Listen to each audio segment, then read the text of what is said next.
మాది అనంతపురం రూరల్ మండలము నారాయణ పంచాయతీ పాపడి గ్రామ కాపసడిన రామకృష్ణారావు చెప్పుకుంటే వినమేమో కనుక 1949లో మాకు డాక్యుమెంటేషన్ రిజిస్ట్రేషన్ అయినాయి. నలుగురు మాకు రిజిస్ట్రేషన్ చేసినారు. 49 తర్వాత వాళ్ళు 1952లో భాగపరిష్కారం చేసుకున్నారు. కానీ ఈ ప్రాపర్టీని తీసి చేసుకున్నారు. మళ్ళీ 62లో గొల్లపల్లిలో భాగపరిష్కారం చేసుకున్నారు. ఏదైనా 52లో భాగపరిష్కారం తర్వాత వాళ్ళు 62లో భాగపరిష్కారం చేసుకున్న తర్వాత 1976లో సంబంధం లేకుండా ప్రాపర్టీని వేరే ఎంజీ వాళ్ళకి అమ్మినారు. ఎంజీ బ్రదర్స్కి 5 ఎకరాలు అమ్మినారు. 4 ఎకరాల 20 సెంట్లు అమ్మినారు వాళ్ళు. అది అటువంటి కోర్టు పోయిన కోర్టులో కూడా వాళ్ళకి ఏమి ఎవిడెన్స్ లేకపోయినా కూడా దౌర్జన్యంగా వచ్చి నాకు ల్యాండ్ అమరావతి హైకోర్టు వారు డివిజన్ బెంచ్ 2 జడ్జిలు డివిజన్ బెంచ్ నాకు ఆర్డర్ ఇచ్చింది. ఇప్పుడు మే నెల 7వ తారీఖు 10 ఎకరాలకి 106 survey number 1 letter, 106 survey number 2 letter, 119 119 2A total 10 ఎకరాల విస్తీర్ణంకి స్టాటస్కి ఇచ్చినాడు, స్టే ఇచ్చినాడు. అది ఏమని ఇచ్చినాడు, నీకు జడ్జిమెంట్ అయింది, నువ్వు 10 ఎకరాలు కొలు తెచ్చుకొని నీ ప్రాపర్టీ ఎక్కడుందో కొలుచుకుందామని చెప్పి వాళ్ళకు కూడా చెప్పినారు. ఆయన కోర్టు వారు ఇచ్చిన బోర్డు నాటింటే అవి పీకేసి వారు సంబంధం లేని జడ్జిమెంట్ బోర్డు నెంబర్లు వేసి ఉద్దేశపూర్వకంగా బూడ్చి అంత హంగామా చేసినాడు. నేను అడిగితే నన్ను కొట్టే కూడా వచ్చినారు వాళ్ళు. దీని మొత్తం ఆఫీస్లో ఉంటే రికార్డు అంతా తారుమారు చేసిన విఆర్ సుబ్రహ్మణ్యం. ఆ సుబ్రహ్మణ్యమే చేస్తున్నాడు. 1949లో దానం ఇచ్చిన భూమిని మళ్ళీ ఈరోజు భూ ఆక్రమణ చేసినామని ఎంఆర్ఓ మోహన్ ప్రసాద్ మాట్లాడడము, తరచు ఎవరు డిఆర్ఓ ఇప్పుడు రిటైర్డ్ అయిపోతున్నాడు, ఆయన పేరేమో కేశవనాయుడు ఆర్డీఓ, వీళ్ళు దౌర్జన్యంగా ఇంటికి వచ్చి మాకు నోటీసులు ఇవ్వకుండానే ఇల్లంతా పగలగొట్టి డెమాలిష్ చేసి వెళ్ళిపోయి నేను ఊర్లో లేని టైంలో మా వదిన బంగారు కూడా తీసేసుకున్నారు. 3 లారీలు సామాను ఎత్తితే 2 లారీల సామాను తీసేసుకొని మొత్తం 1 లారీ సామాను మాత్రం మాకు మిగిలిపోయి మేము రోడ్లో పడినాము. అయినప్పటికీ మేము ధైర్యం చేసి మళ్ళీ కోర్టుకు వెళ్ళి స్టేటస్ తెచ్చుకొని స్టేటస్కో వచ్చి నిలబెడితే కూడా దౌర్జన్యంగా 3 రోజులకోసారి 4 రోజులకోసారి వాడు సుబ్రహ్మణ్యం అనేవాడు రావడము, విఆర్ఓ జనాన్ని తీసుకొని రావడము, రౌడీలందరినీ మనుషుల మీదకి పోవడము, కొట్టే ప్రయత్నం చేయడము, కొలతలు పట్టడము, లాగడం, ఇదే సరిపోతుంది. నిన్నైతే విచిత్రంగా అందరినీ తీసుకొచ్చి ఒక్కటేసారి మా బ్రదర్ మీదకి పోయి మా బ్రదర్ని కొట్టేందుకు ప్రయత్నం చేసి హత్యా ప్రయత్నం కూడా చేసినారు వాళ్ళు. శ్రావణ్ కుమార్ అనేవాడు, సుబ్రహ్మణ్యం అనేవాడు, శివ అనేవాడు, ఇద్దరు. ఈ ముగ్గురికి ఎటువంటి సంబంధం లేకపోయినప్పటికీ వాళ్ళు మా మీద హత్యా ప్రయత్నం చేస్తున్నారు.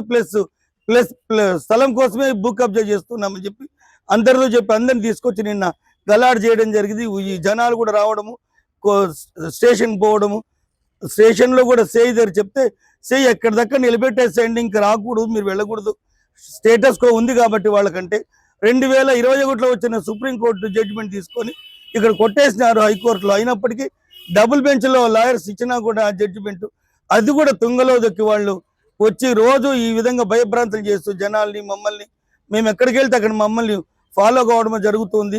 దయచేసి ఈ ప్రభుత్వానికి వినయం చేసేది ఏమంటే మాకున్న భూమిని ధర్మంగా న్యాయంగా కోర్టులో ఏ విధంగా జరిగితే జడ్జిమెంట్ ఆ విధంగా మా స్థలాన్ని మాకు ఇవ్వాలని మనస్ఫూర్తిగా కోరుకుంటూ నేను ఈ ప్రభుత్వానికి కూడా విన్నవించుకుంటున్నాను.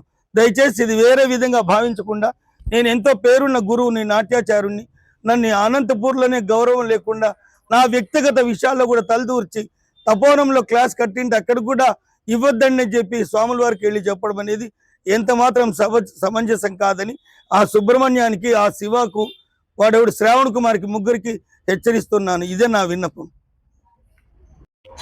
గౌరవనీయులైన పెద్దలందరికీ చేయు విన్నపం ఏమనగా, అయ్యా మేము గత 45 సంవత్సరాల నుంచి మేము ఇక్కడే జీవనం కొనసాగించుకుంటూ ఉన్నాము. టీ అమ్ముకొని బతుక్కునే వాళ్ళము. మాది కొట్టం సార్. మేము అప్పటి నుంచి వేసుకున్న కొట్టమే, కొట్టేసేంత వరకు మాకు అదే కొట్టమే ఉంది. మేము అట్లే జీవనం చేసుకొని సాగిస్తూ ఉంటే మాకు నుంచి కొట్టేసిపోయినారు సార్. మాకు అన్నీ ఉన్నాయి ప్రూఫ్స్, మా పిల్లల ఆధార్ కార్డులు కానీ ఏంటివన్నా కానీ అన్నీ మాకు ఈడనే ఉన్నాయి. ఈరోజు మాకు కొట్టేసినారు. మాకు జీవనోపాధి కూడా లేకోకుండా అయిపోయింది. మాకు కరుణించి మా పూర్వపరాలు విచారించి మాకు న్యాయం చేయాలని కోరుకుంటున్నాం సార్. మా పేరు మీద స్టే ఉంది సార్. మా స్థలం మాకు ఇచ్చేయండి సార్.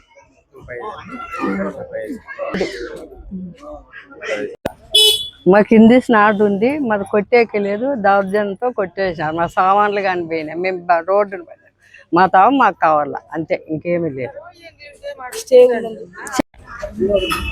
ఈ ఇక్కడ మేము స్థలంలో ఉండబట్టి దగ్గర దగ్గర 30-40 ఏళ్ళు అయింది. అప్పటి నుంచి ఇక్కడే ఉన్నాం మేము. ఇంతవరకు ఎవరు కానీ బోర్డులు నాటడం కానీ ఏమీ జరగలేదు. ఇప్పుడు వచ్చి బోర్డులు నాటి ఇది మాది 30 ఏళ్ల నుంచి ఇలాగే ఉంది కోర్టులో, మీరు ఎలా కొన్నారు అంటున్నారు. కానీ అప్పుడే మీరు ఈ బోర్డు నాటి ఉంటే ఎవరు కొనే వాళ్ళు చేసే వాళ్ళు ఉండరు కదా. ఆ రోజు నుంచి ఏమీ లేకుండా మీరుండి ఏకదమ్మని 40 ఏళ్ల తర్వాత వచ్చి ఇది మాది, ఏమీ ఆధారాలు లేవు మీకు, ఇది మాకుంది ఆధారము అని ఈ రోజు మమ్మల్ని పడగొట్టి బజార్నికి వదిలినారు. ఈ రోజు అది కోర్టులో వేసుకొని తేల్చుకుందాం అన్నారు. కోర్టు స్టే ఇచ్చింది. స్టే ఇచ్చినా కూడా ఆ స్టేని ఎవరు పట్టించుకోకుండా ఇప్పుడు వచ్చి బూంచి కంచేస్తున్నారు. దాన్ని కూడా అడ్డుకోవడానికి పెద్దలు కానీ ఎవరు ముందుకు రావడం లేదు. దీన్ని ఏ విధంగా పరిష్కరించుకోవాలా అనేది అర్థం కావడం లేదు. ప్రతి ఒక్కరు వాళ్ళకి సపోర్టా వీళ్ళకి సపోర్టా అనేది కాదు, ప్రజల గురించి ఆలోచించాలని ప్రతి ఒక్కరిని కోరుకుంటున్నాము.